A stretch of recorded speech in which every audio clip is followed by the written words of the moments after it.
You know, yesterday was the most important day for peace in maybe decades, actually.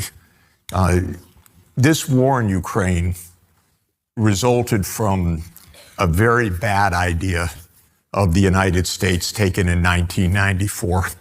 It's a project. The project was a project to expand NATO forever, anywhere. Just keep moving east. Keep moving not only to the first wave, which was the Prime Minister's country, Hungary, Czech Republic, and Slovakia, but then move eastward, closer to the former Soviet Union, into the former Soviet Union, surround Russia in the Black Sea region, go all the way to a little country in the South Caucasus, Georgia. It was mind-boggling. Clinton signed on to that in 1994. It became what we call the deep state project, meaning it didn't really matter who the president was. Each president would come and basically would be informed. NATO's moving eastward, you're part of that process. So Clinton started it in 1994. And as Prime Minister Orban said, he mentioned briefly, in 1990, on February 9th, 1990, in unequivocal, clear as can be terms, the United States had said to President Mikhail Gorbachev, NATO will not move 1 inch eastward. And if you have any doubt about it, all the documents are now online, available.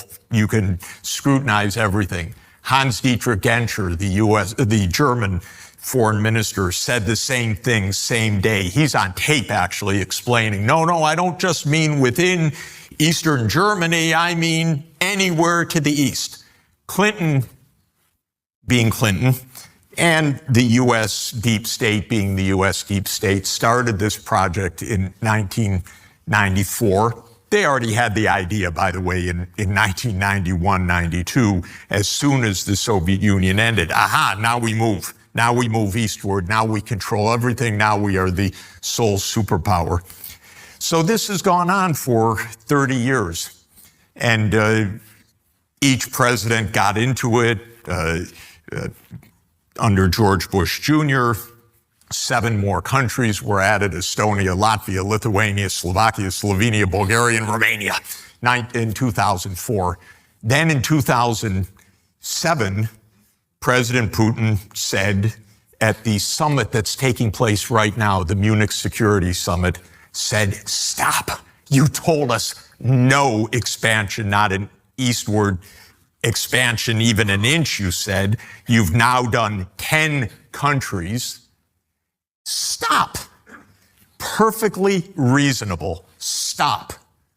I don't think our president, Donald Trump, would much like to see China and Russia building their military bases up from Central America. You know, this was how the Russians saw this. Why are you coming to our border when you told us you weren't going to move? And there was one other thing that was very important in this, which is probably the most decisive thing and almost not even recognized. In 2002, the U.S. did something really, really, really destabilizing. And that is it unilaterally left the anti-ballistic missile treaty. That was a core strategy to stop a nuclear war between the two superpowers, because what ABM had done for 30 years was to say, we each have deterrence. If you strike us, we can strike back. We'll limit our anti-ballistic missiles so that both sides maintain deterrence. In 2002, the United States unilaterally, unprovoked, walked out of ABM, said, no, we're not going to do it anymore. We're going to put anti-ballistic missile systems into Russia's bordering territories. The Russians said, are you kidding? The U.S. said, what's your problem? We do what we want. So in 2007, Putin said, stop already. In 2008, George Bush Jr. doubled down, as Americans typically do, and said, okay, now we're moving to Ukraine and to Georgia. That was why this war occurred. But Ukraine had one more sliver of life, and that was that they elected a president in 2010 that didn't want to be part of NATO.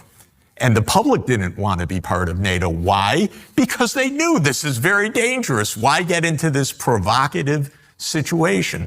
His name was Viktor Yanukovych. Americans don't like neutrality, but Yanukovych was trying to be neutral between the two sides. And the U.S. played a rather unfortunate role on February 22nd, 2014, in a violent overthrow of this person. And that's when the war started. And it's been now 10 years, and no president has told the truth until yesterday, by the way. Yesterday is a historic day because a call took place between President Putin and President Trump. It was the first call. We don't know if there had been a short call beforehand between the two of them, but there was no call by Biden and Putin. With war going on for 3 years, no call. And now there was a call, and the readout from the American side was excellent. What President Trump said in the call was, we respect Russia. We hear Russia's concerns. We fought on the same side in World War II. Nice point, by the way. True. Soviet Union lost 27 million people in World War II and was an ally of the United States, a fact that wasn't mentioned for years and years and years by President Biden. And then the defense secretary, Hegseth, the new defense secretary, said yesterday the truth for the first time, that Ukraine is not going to join NATO. This is the basis for peace. This is absolutely the basis for peace. And they couldn't tell the truth for 3 decades. They could not admit what any of us knew, because I've been around this region for 36 years in detail. I sat with Boris Yeltsin. I sat with Mikhail Gorbachev. But the Americans would not tell the truth publicly until yesterday, that this was so provocative. It was a game. They thought they'd win the game. I don't know how many people here play or played in their childhood the game of Risk. The game of Risk was a big game for me. You wanted your piece on every part of the world map. That was the game. When you took over the whole world hegemony, we now call it, you won. They're playing that game until this administration. So the three important things have happened, in my view, in this administration so far.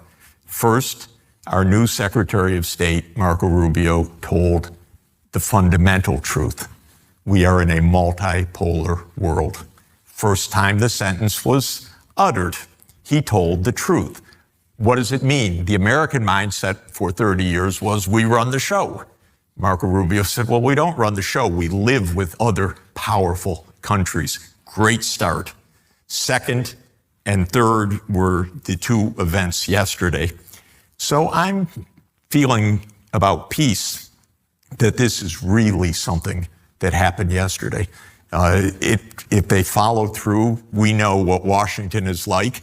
There's every crazy idea swarming still. A project of 30 years doesn't go down necessarily in one phone call or one statement by the Secretary of Defense, but it's pretty important that it was said so publicly and so visibly. And of course, Europe is in a tizzy because Europe signed on to the U.S. project. All these politicians in Europe are there where they are because they were part of the U.S. project. And now the U.S. is reversing its project. And you didn't tell us, and what are we supposed to do? We're way out there. And so they're completely befuddled.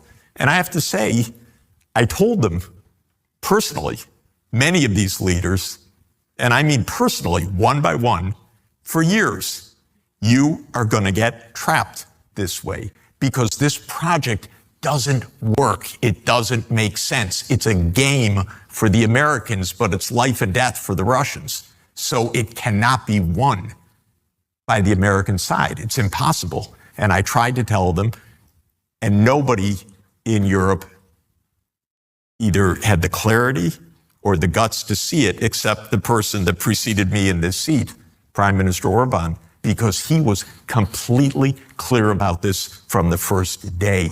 Now others are starting, but even till today, the Europeans can't get it because they're so deeply invested in something that makes no sense. They should have said, Russia's big, it lives near us, let's cooperate. That's how you do it.